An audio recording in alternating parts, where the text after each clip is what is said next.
all'alba tra un furgone e un'auto a Cessalto, morto sul colpo un 63enne croato residente nel Pordenonese. A Garda ferite 5 donne, paura per un gruppo di ciclisti a Parra di Soligo. Il trattore si ribalta mentre lavora nell'uliveto e lui rimane schiacciato. Tragica fine alle Torricelle per un 38enne trovato ormai senza vita dai familiari. Rapinato da 3 individui a volto coperto mentre va a consegnare le pizze. L'episodio a Vicenza, vittima un 44enne pakistano. I banditi se ne vanno con 160 euro e le pizze. Autonomia del Veneto, incontro oggi pomeriggio al Bo tra il presidente della regione Luca Zaia e il ministro Erika Stefani per parlare di autonomia. Troppi rischi e promesse non mantenuti. I sindacati della polizia penitenziaria fanno scattare da oggi lo sciopero al carcere di Belluno. Il parroco lascia di punto in bianco le sue 4 parrocchie senza avvisare i parrocchiani. È successo a Vigonza, nel Padovano, il motivo lo stress. Nuovo progetto di integrazione a Jesolo, all'interno dell'ospedale inaugurato il primo bar con dipendenti disabili. Buongiorno e ben ritrovati, prima edizione regionale dei notiziari di Antenna 3 Nord-Est. Lo avete dunque sentito dai titoli. In primo piano ancora la cronaca, incidente mortale alle 6 di questa mattina a Cessalto, a perdere la vita un 63enne di origini croate ma residente da tempo in provincia di Pordenone. Un uomo di origini croate di 63 anni, residente da tempo a Pordenone nella frazione di Zoppola, è morto in un tragico incidente avvenuto alle 6 in via Calnova in direzione Motta. A scontrarsi frontalmente un'auto ed un furgone. Il primo veicolo, quello su cui viaggiava la vittima, è finito fuori strada in un fossato che costeggia la strada. Sul posto sono intervenute le ambulanze del 118 e i vigili del fuoco che purtroppo non hanno potuto fare altro che estrarre il corpo senza vita dell'automobilista incastrato nell'abitacolo del mezzo. Ferito anche se non in maniera grave il conducente del furgone, un uomo di 45 anni residente nelle Marche ma originario di Palermo. Il traffico in zona ha subito pesanti rallentamenti. Ed ora nel Veronese con l'incidente mortale sul lavoro che si è verificato ieri pomeriggio alle Torricelle in via Sbusa. Un uomo di 38 anni, Claudio Del Conte, è morto dopo essere rimasto schiacciato sotto il trattore. L'incidente è stato scoperto dai familiari dell'uomo che verso sera, non vedendolo rientrare a casa, sono andati a cercarlo nell'uliveto e lo hanno trovato sotto il trattore. Subito è scattato l'allarme, sul posto sono intervenuti gli uomini del 118 con un'ambulanza e l'elicottero e i vigili del fuoco, ma all'arrivo dei soccorsi per l'uomo non c'era più nulla da fare, abitava a Dilasi con la famiglia. E poco dopo le 15:30 i vigili del fuoco sono intervenuti in via Marconi a Garda per un'auto andata a sbattere contro un muretto dopo la perdita di controllo della conducente che stava percorrendo la strada in discesa. Ferite 5 donne. I pompieri arrivati da Bardolino hanno messo in sicurezza la Fiat Punto che ha divelto il muretto in pietra rischiando di finire nella strada sottostante e collaborato con il personale sanitario per il soccorso dei feriti. Le ferite sono state stabilizzate dal personale del SUEM 118 e trasportate negli ospedali di Negrare, Peschiera e Villafranca. Sul posto la polizia locale di Carabinieri. Le operazioni di soccorso dei vigili del fuoco sono terminate dopo circa un'ora e mezza. Ed ancora un incidente, grave incidente anche a Col San Martino nel Trevigiano. Un'auto si è immessa in una strada investendo un gruppo di ciclisti. Un 65enne è rimasto ferito gravemente. Ancora un incidente grave lungo via Castelletto a Col San Martino, una strada tristemente nota per i numerosi sinistri. L'altra mattina una macchina che si è messa da una laterale ha investito un gruppo di ciclisti. Molti sono finiti a terra. Un 65enne è rimasto ferito gravemente, ha riportato un trauma cranico ed un trauma facciale. L'uomo è stato trasportato con l'elicottero del SUEM 118 all'ospedale di Treviso. Sul posto la polizia locale che si è occupata di gestire il traffico ed effettuare i primi rilievi. Via Castelletto è un lungo rettilineo che attraversa Col San Martino. Le auto sfrecciano ad alta velocità nonostante il limite di 50 km/h. La rabbia del sindaco di Parra di Soligo: è da molto tempo che vogliamo intervenire su quella strada, ma ci mancano le risorse per farlo. Fra l'altro c'è anche un problema di competenze perché, spiega il primo cittadino, si tratta di una strada di proprietà della provincia. Una soluzione comunque va trovata, dice, e al più presto. Fattorino rapinato da 3 individui mentre recapita le pizze a domicilio. Sentiamo. Vicenza sta consegnando le pizze da asporto quando viene bloccato da 3 individui e rapinato. Paura per un 44enne di nazionalità pakistana che nella tarda serata di martedì scorso, 4 settembre, si è trovato di fronte 3 individui con fare minaccioso. Uno di questi, con volto coperto, gli ha intimato di consegnare il denaro, ma il 44enne non ne voleva sapere, tanto che ne è nata una colluttazione. Ad avere la peggio è stato però il fattorino, costretto alla fine a consegnare i 160 euro che aveva in portafoglio ed anche le 3 pizze che stava portando. I 3 poi si sono dileguati a piedi per le vie della città. Sul fatto indagano i carabinieri. Ci spostiamo nel Vicentino. Nella foga della rapina un marocchino ha perso il proprio cellulare nell'erba e così attraverso il numero telefonico i carabinieri di Bassano del Grappa lo hanno rintracciato ed arrestato. Il malvivente, 39 anni, più volte ammanettato, poco prima aveva rapinato un 69enne fuori da una sala giochi in un quartiere di Bassano e poi era fuggito a tutta velocità, ma non si era accorto che dalle tasche dei pantaloni era scivolato a terra il cellulare. Grazie al numero del telefonino i militari sono riusciti ad identificare il bandito, anche servendosi dei filmati, delle telecamere di videosorveglianza e delle dichiarazioni dei vari testimoni. Recuperato anche il portafogli poco distante dalla sala giochi, ma era sparito il denaro, circa 50 euro. Un escursionista è stato recuperato dal soccorso alpino dopo essere precipitato. Per noi in diretta Ilaria Marchiori, sentiamola. Buongiorno da Mirano, attimi di paura domenica sera verso le 22:30 per un escursionista. In 2 stavano percorrendo l'alta via numero 7 quando hanno deciso di scendere lungo un canale tra la zona dei Muri e il Brut Pass, ma dopo essersi resi conto di non essere in grado di procedere, i 2 escursionisti miranesi hanno deciso di ritornare. In quel momento però uno di loro è ruzzolato per circa 20 metri sul ghiaione, riportando diverse contusioni che gli rendevano impossibile poter tornare sul sentiero per fare marcia indietro. A quel punto il suo compagno d'avventura, a causa della copertura telefonica assente, ha deciso di tornare dove il cellulare prendeva per poter contattare il 112.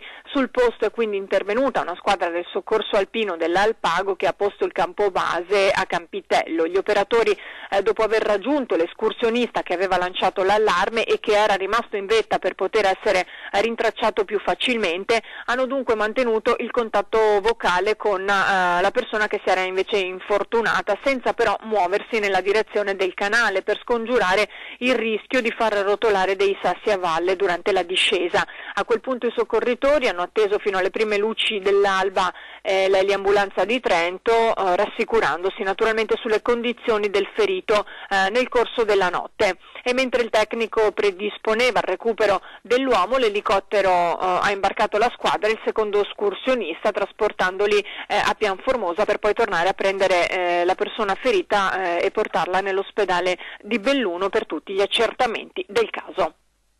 Da Mirano è tutto, restituisco la linea allo studio. Grazie ad Ilaria, andiamo avanti. Incontro oggi pomeriggio al Bo tra il Presidente della Regione Luca Zaia ed il Ministro Erika Stefani per parlare di autonomia. Veneto Startup del progetto federale. Alle 17:30 in Aula Magna al Bo si ritroveranno faccia a faccia Luca Zaia e il ministro Erika Stefani.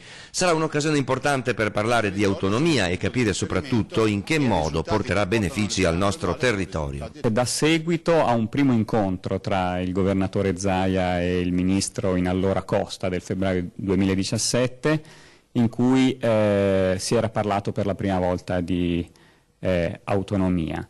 Dopodiché c'è stato il referendum e dopo il referendum c'è stato l'accordo del febbraio del 2018 tra Stato e Regione Veneto e quindi è un modo per far partecipare i cittadini di quello che è, diciamo così, lo stato dell'arte del progetto di autonomia. L'avvocato Fabio Pinelli, presidente dell'associazione Padova Legge, è il promotore di questa iniziativa. C'è un contenitore culturale che ha lo scopo di aumentare il livello di conoscenza, perché con l'aumento del livello di conoscenza dei cittadini aumenta la partecipazione dei cittadini.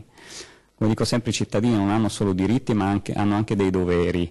I doveri nascono si concretizzano nel fatto di essere partecipativi alla vita democratica e la partecipazione non si esaurisce con il voto.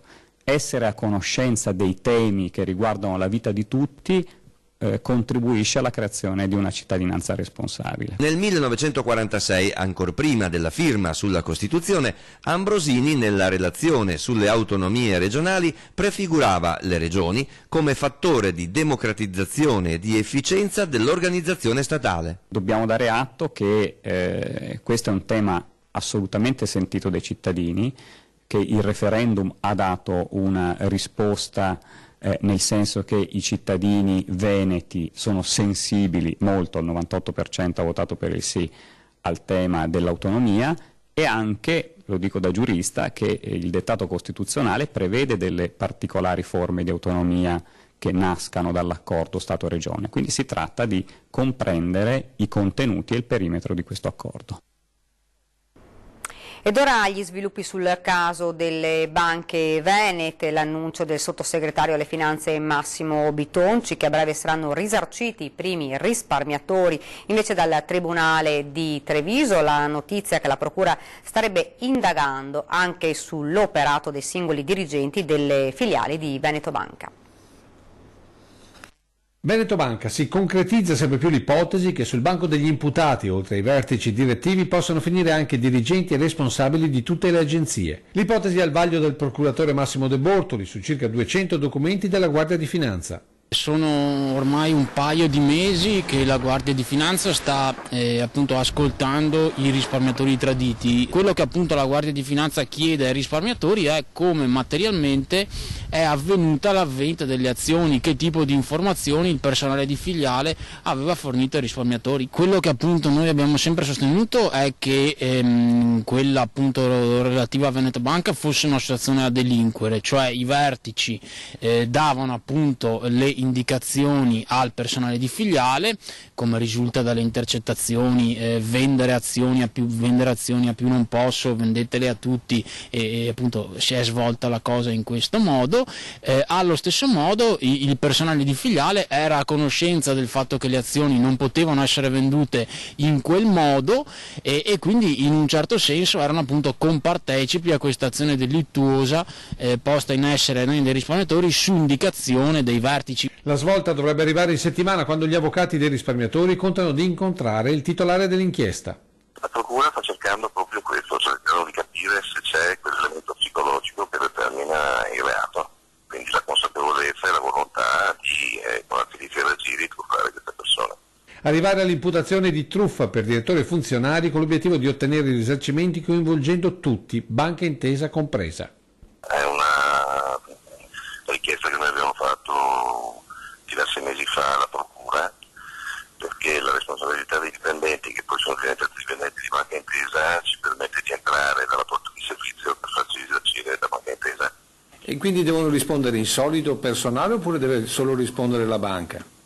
Vabbè, rispondono solidarmente, ma risponde la banca. Perché banca intesa e non Veneto Banca solamente? Perché Veneto Banca non può rispondere con niente, visto e considerato che è in liquidazione coatta. E la cessionaria delle banche, che è Banca Intesa, che li ha anche assunti, si è assunta anche ciò che i dipendenti hanno fatto in seno a rapporti di illeciti civili e illeciti penali. Ed ora ci spostiamo nel Padovano, effettuate all'alba le prove di carico sul ponte di Tencarola di Selvazzano, prova superata. È andato a buon fine il collaudo del secondo ponte di Selvazzano dentro, quello di Tencarola. Il collaudo è stato effettuato all'alba con le prove di carico e scarico per misurare gli eventuali movimenti della struttura.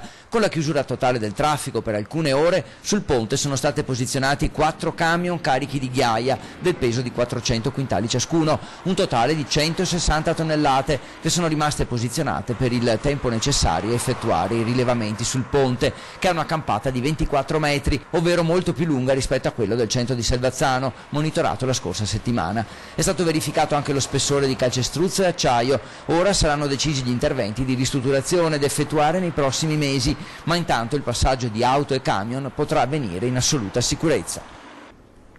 Ed ora a Belluno, dove è scattato lo sciopero delle guardie carcerarie del Baldeni, che sentiamo perché.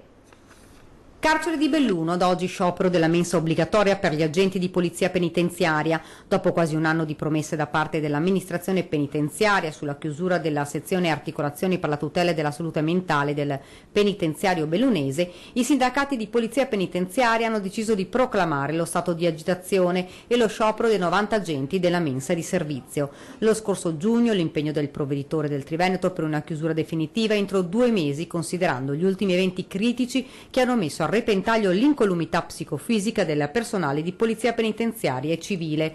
Una situazione critica dove in un caso si è sfiorato il peggio e la situazione non è degenerata solo grazie al sangue freddo e alla professionalità dei poliziotti in servizio. Dai sindacati la denuncia: è inverosimile l'atteggiamento dell'amministrazione penitenziaria, la quale, a conoscenza dell'inadeguatezza della struttura e della gestione traballante dei pazienti detenuti, rimanga impassibile di fronte al disagio lavorativo dei poliziotti bellunesi. Altresì incomprensibile l'atteggiamento della sanità veneta che, consapevole delle condizioni dei ristretti presso la struttura bellunese, non si adoperi per una corretta e celere soluzione del caso. Gli agenti della casa circondariale di Belluno sono determinati e adotteranno ogni mezzo possibile per salvaguardare i propri diritti lavorativi. Il parroco lascia di punto in bianco le sue 4 parrocchie senza avvisare i parrocchiani. È successo a Vigonza, nel Padovano. Il motivo? Lo stress. A nemmeno un anno dall'insediamento, Don Mauro Darin Fioretto ha lasciato all'improvviso la guida dell'unità pastorale di Vigonza. La notizia è giunta in attesa nelle messe domenicali e non è stata data ai fedeli dal diretto interessato, ma dal vicario generale della diocesi, Don Giuliano Zatti. Don Darin Fioretto, padovano, 46 anni, dall'ottobre del 2017 era responsabile di 4 parrocchie: Vigonza, Pionca, Peraga e Codiverno, e al suo primo incarico da parroco, dopo 11 anni passati in missione in Ecuador e altri anni come assistente dell'Azione Cattolica Diocesana. Ora ha chiesto con urgenza di avere un periodo di riposo, a detta del vicario generale, per questioni di stress. Sgomenti i parrocchiani vigontini, che in passato hanno già dovuto assistere al ritiro improvviso di 2 loro sacerdoti per varie cause, dalle minacce ricevute da persone bisognose che avevano aiutato, alle incomprensioni con le precedenti amministrazioni comunali per la realizzazione di opere pubbliche. La politica, dopo la sentenza che conferma il sequestro di 49 milioni di euro alla Lega, il Carroccio va avanti ed in Veneto si sta già organizzando la festa regionale che a metà ottobre verrà ospitata a Treviso.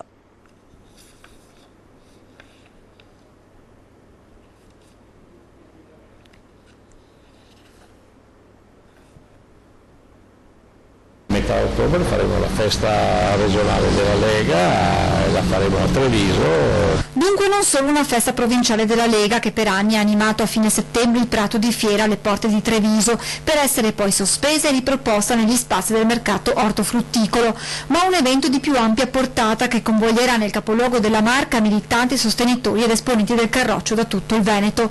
Perché nonostante il macigno che ieri si è abbattuto sul partito con la sentenza che conferma il sequestro di 49 milioni di euro, i sondaggi parlano di un consenso in ascesa per la Lega di Salvini e così i vertici regionali intendono dar vita ad una festa regionale, o meglio nazionale, nella città riconquistata dal Carroccio con le elezioni di giugno. Lo stiamo costruendo diciamo con tutta la parte organizzativa. La festa della Lega ritornerà a Treviso, anche perché dopo la vittoria di Mario Conte vogliamo rimettere Treviso al centro di quella che è stata la grande Lega di Gentilini e di Gobbo naturalmente. Ecco sì. E di Zaia. Ancora top secret la location che a fine ottobre ospiterà la festa. Indiscrezioni parlano di uno spazio ampio, forse alle porte della città, facilmente raggiungibile e in grado di ospitare migliaia di persone. E naturalmente già tutti i leghisti attendono il ritorno nella Marca del ministro Salvini. Ed ora ci fermiamo un attimo, c'è la pubblicità.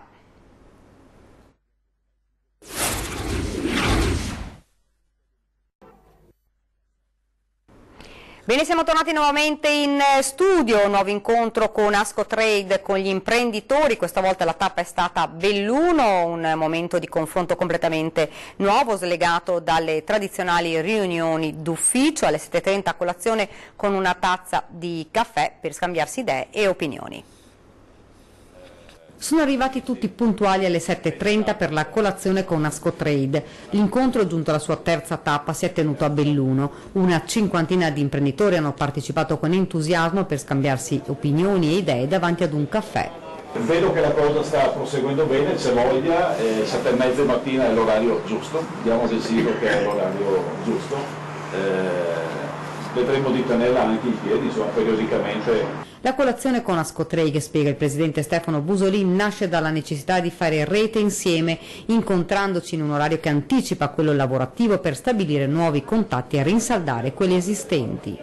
Alle 7:30 invece trovo che sia un orario giusto per poter fare una chiacchiera che è doverosa farla, trovare dei colleghi ma riscambiare due parole davanti a un caffè che è doveroso berlo. Questa è un'importante occasione che Ascotrade ha creato per mettere in connessione diverse realtà del nostro territorio, della nostra provincia, diversi imprenditori e aziende che hanno l'occasione in un momento così conviviale e molto easy di incontrarsi e di confrontarsi e parlare di quelle che sono le nostre problematiche.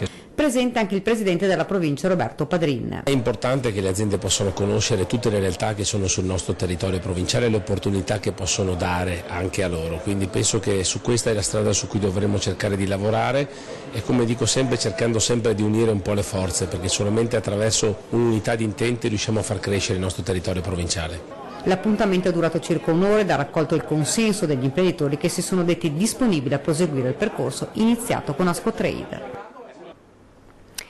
Il progetto Nemo a Jesolo si arricchisce di un nuovo tassello. Dopo la spiaggia attrezzata per le persone diversamente abili è stato inaugurato il primo bar all'interno dell'ospedale dove lavorerà personale disabile.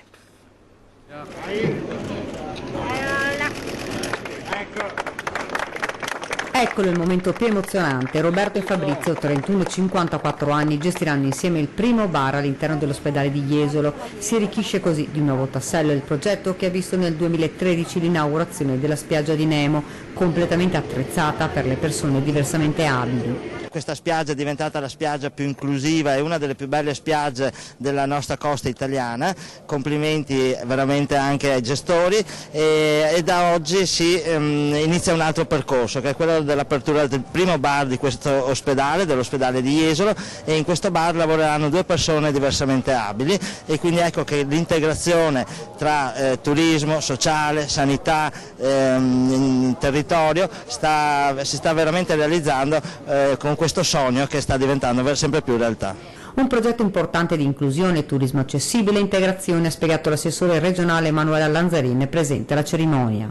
Un tassello in più rispetto a già le tante cose che sono state fatte rispetto all'accessibilità, l'inclusione, l'integrazione, il turismo accessibile. La spiaggia di Nemo la conosciamo, gli sviluppi che ci sono stati lungo tutto il litorale da 2 anni a questa parte, gli investimenti, con anche questo punto di ristoro all'interno dell'ospedale che diventa un momento quindi per socializzare, un momento anche relazionale, però con l'ausilio appunto dell'inserimento lavorativo di 2 ragazzi disabili vuol dire anche interpretare bene quelli che sono i percorsi di autonomia, di vita indipendente, di integrazione vera e propria.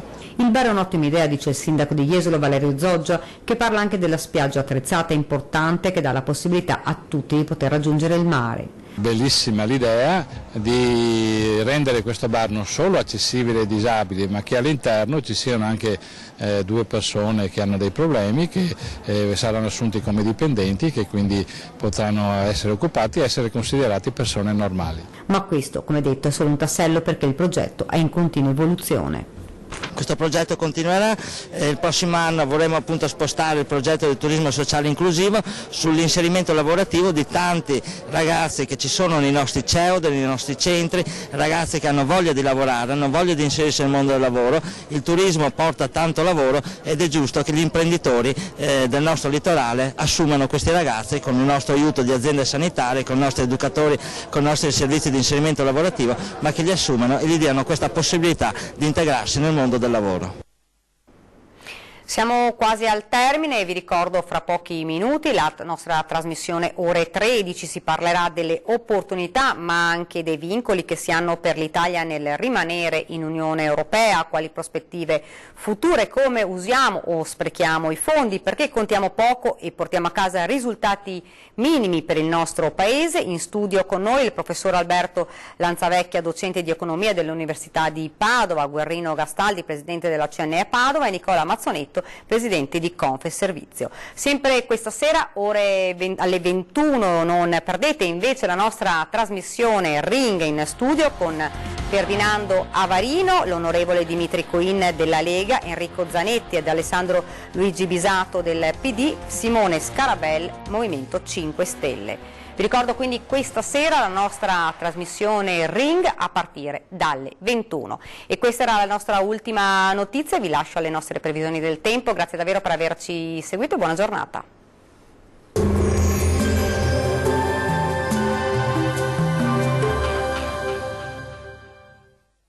Ben ritrovati al meteo. Inizio di settimana ancora con il sole sulle nostre regioni, ma vediamo il dettaglio.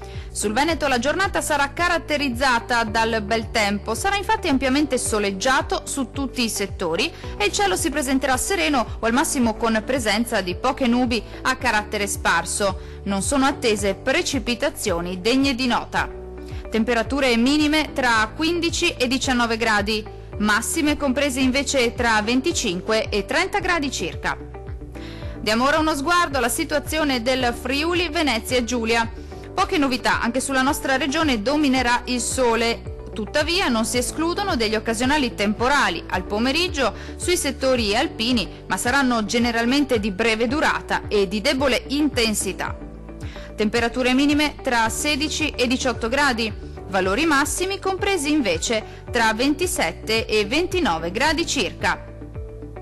Vediamo infine la situazione meteorologica del Trentino Alto Adige. Sarà bel tempo anche sulla nostra regione, ampio soleggiamento infatti su tutti i settori, salvo per qualche piovasco al pomeriggio possibile sui settori alpini di confine. Altrove splenderà il sole. Temperature minime intorno ai 15 gradi, valori massimi oscillanti invece tra 29 e 32 gradi circa. Dal meteo di Antenna 3 è tutto, arrivederci.